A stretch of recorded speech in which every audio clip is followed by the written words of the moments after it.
before I get into this, one of the things that I've started to come to really appreciate with my involvement in Rotary is some of the people that I've come in contact with, previous in my other lives. You just heard Lori talk. Lori was actually my stepdaughter's teacher, and I didn't know that until her and I sat down, and she's said, "So how's Quinn doing?" And I'm looking at her going, how do you know this? And then I ran into Mike's wife, who actually taught my son in grade 2. And then there's folks that are here that I went to high school with. It's almost like it's a reunion coming back together again for Rotary. So that's been really interesting. I'm an Army brat. My family has moved from one end of the country to the other end of the country because my dad was in the military. So I was born in British Columbia, and our family is from Newfoundland, and I lived in Newfoundland, and we settled in Kingston in 1982. And my first experience in Kingston was that we spent 6 months at the Highland Motel. So anybody that lives on Highway 15 would remember the Highland Motel from years past, which is now a bunch of apartment buildings. And we lived there for about 6 weeks while we were waiting for our PMQ to be ready. So it was an interesting lifestyle living in a motel. I attended LaSalle Secondary School, and probably the most significant thing that happened to me while at LaSalle, which I think back was very significant in my career journey, was literally a 10-second conversation I had with my history teacher in grade 10. His name was Kim Latterell, and he was also my football coach. And I remember it like it was yesterday. He's sitting in his office at the end of the hall on the second floor. He was a short man, so he was sitting at his desk with his feet up on the desk, and he calls me in and he says, "Quigley." And I said, "Yes, Mr. Latterell." And he said, "What level are you in?" And so when we think about back then, we had basic, general, and advanced in our education system. And I said, I'm in general. And he looked at me and he said, "You're dogging it. Stop being lazy. Get out of my office." And that was literally the conversation. And I was really upset by that because I wasn't sure what his motivation was. So I went home and I was fuming, and I was going to quit football. And my mom kept saying to me, "Well, what do you think his purpose was?" I said, "I don't care what his purpose was. I'm in grade 10. I know everything." And I got to thinking that maybe he had a bit of a different motivation. The next day I went back in and I talked to my guidance counselor, and I started to change my courses from general to advanced. And I look at that moment in time as the single greatest thing that I ever did for myself, because it changed the course of my life forever. That 10-second conversation by a teacher who was just simply trying to motivate me. And my one regret is that when he retired, I never had the chance to tell that story to him and to thank him for that, because it set me on a journey. I attended college and attended university, and my life goal was always to become a police officer. That's all I ever wanted to do. So I got the education and I started my journey in policing, and I lasted about 3 weeks. And the reason for that is I was in a situation with my coach officer, and the way they approached that situation, what it did for me was it taught me that I don't think I could ever have that level of mentality to be a police officer. To engage with people from a negative perspective was not what I wanted to accomplish. So in 1992, I started to volunteer here at Youth Diversion. I became a mentor. That was my first journey into the field of youth at risk. And thinking back almost 30 years, I still think that the greatest thing that we could ever do as human beings is mentor other human beings. And I'm just going to indulge. I'm going to share a quick story. Some of you may have heard this story before, but for me, it epitomizes the value of mentoring. We had a volunteer that volunteered with us a number of years ago in our mentoring program. And he was mentoring a 16-year-old young man that lived out in our higher risk community. And this 16-year-old young man was well known throughout the police circles just because of the behaviors and the challenges and so on and so forth. So we connected, we'll just call him Bill. We connected Bill up with Brian, who was the young person. And they hung out for about a year doing the things that mentors and mentees do. So Bill called me about 3 years ago to tell me this story. He said, "Shawn, I got to tell you this." And I hadn't heard from Bill in a number of years. He's actually my accountant. He does all my taxes. He said, "Brian called me and invited me down to Georgia." So Brian is now in his 30s. He's got kids of his own. He moved to the States, got a really great job. and wanted to invite Bill and his wife down to meet with them. So they went down for a weekend and they got to talking. And this is what Bill shared with me. He said, Shawn, Brian started talking about our interactions together. And he said to me, Bill, do you remember when you used to take me to Tim Hortons and you used to buy me those specialty donuts? And then Brian went on to say, you know what, I have to let you know that that was a very important point in my life, because nobody ever did that for me. Nobody ever, took a look at the small things in my life and paid interest in them. And I knew every time you and I got together, you were taking me to Timmy's and I was getting a specialty donut. And I want to thank you for that. And Bill on the phone said to me, Shawn, I don't ever remember taking him to Tim Hortons. Which to me just signifies the power of mentoring. And I still hold on to that story because, and it's given me chills just sharing it, because that costs like $1.50. And he turned this kid's life around. And I'm sure this kid also did a lot of stuff to turn their lives around. But early in my career, I started delivering cognitive skills programs. I was also I started in youth justice. So I never became a police officer, but I was able to work in youth justice and helping kids who were coming in contact with police through what we call pre-charge diversion or post-charge diversion. And if the Shawn of today could go back to the Shawn of the late 90s, I'd kick the crap out of him. Because back then, my view of holding kids accountable was making them cry. If I could make a kid cry, then I felt like I got through to them. And to me, that was another life lesson, which is the distinction between shame and guilt, and what our motivation is to hold young people accountable. So we would put young people through what we call our restorative process. So they had the opportunity to sit and meet with victims and to be held accountable through that process.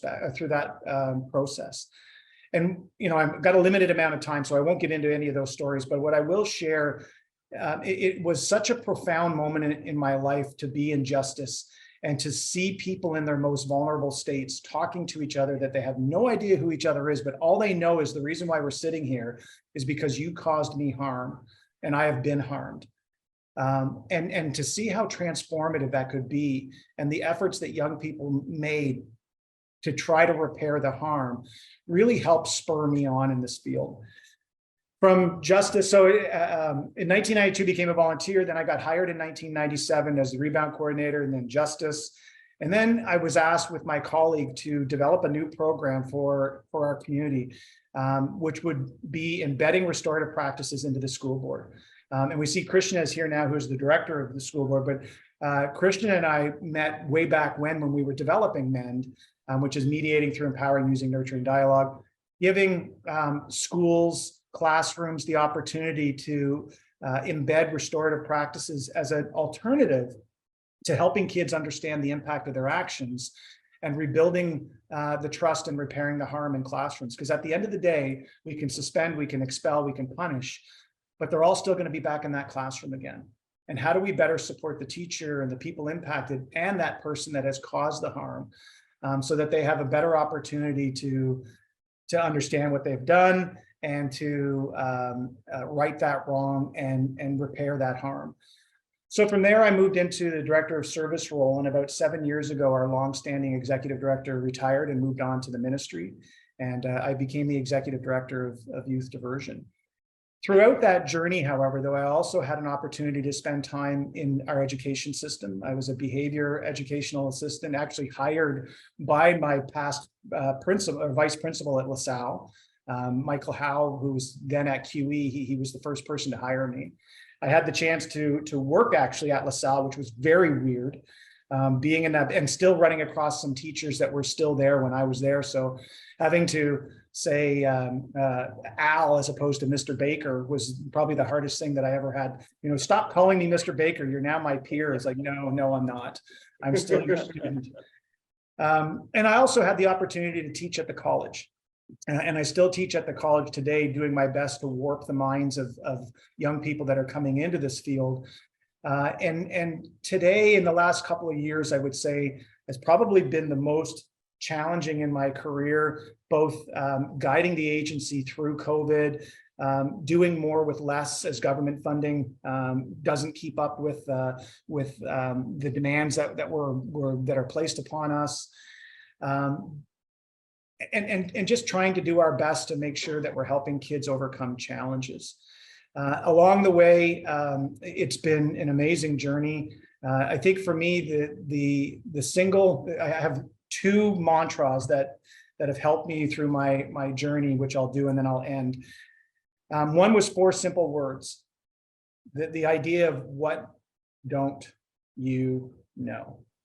So when I look at everybody around the screen here and I see all the folks that are sitting there, every one of us have a bubble above our head. And we have something going on in our lives. I have a staff member that lost both his grandmother and his grandfather within a 2-day period. And so that's what his bubble is saying. I have another staff member that's struggling with their children, and that's what their bubble is saying. But we never get to really truly understand what the bubbles above our head mean. So that's why I go with this what don't you know concept, always trying to help keep me grounded. And the other thing that was a huge learning curve for me, early on in my career, I hated being lied to. I operated a program that allowed kids to share information that could not be used against them in court proceedings. I almost felt like a bit of like a lawyer, right? We had that client lawyer privilege, and they would still lie to me. And then I went to a workshop and the individual said to me, I want you to think about something for a second, Shawn. When a young person does something wrong and lies about it and gets caught, what happens to them? Well, they get in trouble. If a young person does something wrong and tells the truth about it, what happens to them? Well, there's still an obligation for some reason on the parts of adults to give them trouble. My kid got suspended off the bus, told me about it. And I said, great, thank you for being honest. Now go to your room. So 66% of the time, kids are bound to get in trouble. 33. So if I said to you the $50 million draw that's coming up, you had a 33% chance of winning, would you buy a ticket? So why wouldn't kids lie to adults when they feel like it's in their best interest? Because no matter what I say, I'm going to get in trouble.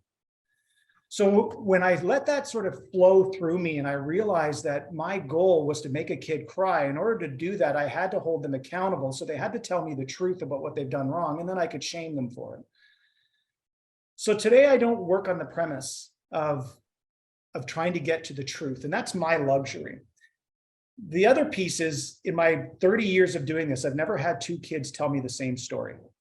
You know, 2 kids get into a fight, there's always a different story. No kid has ever shared with me the exact same story that another kid has shared with me.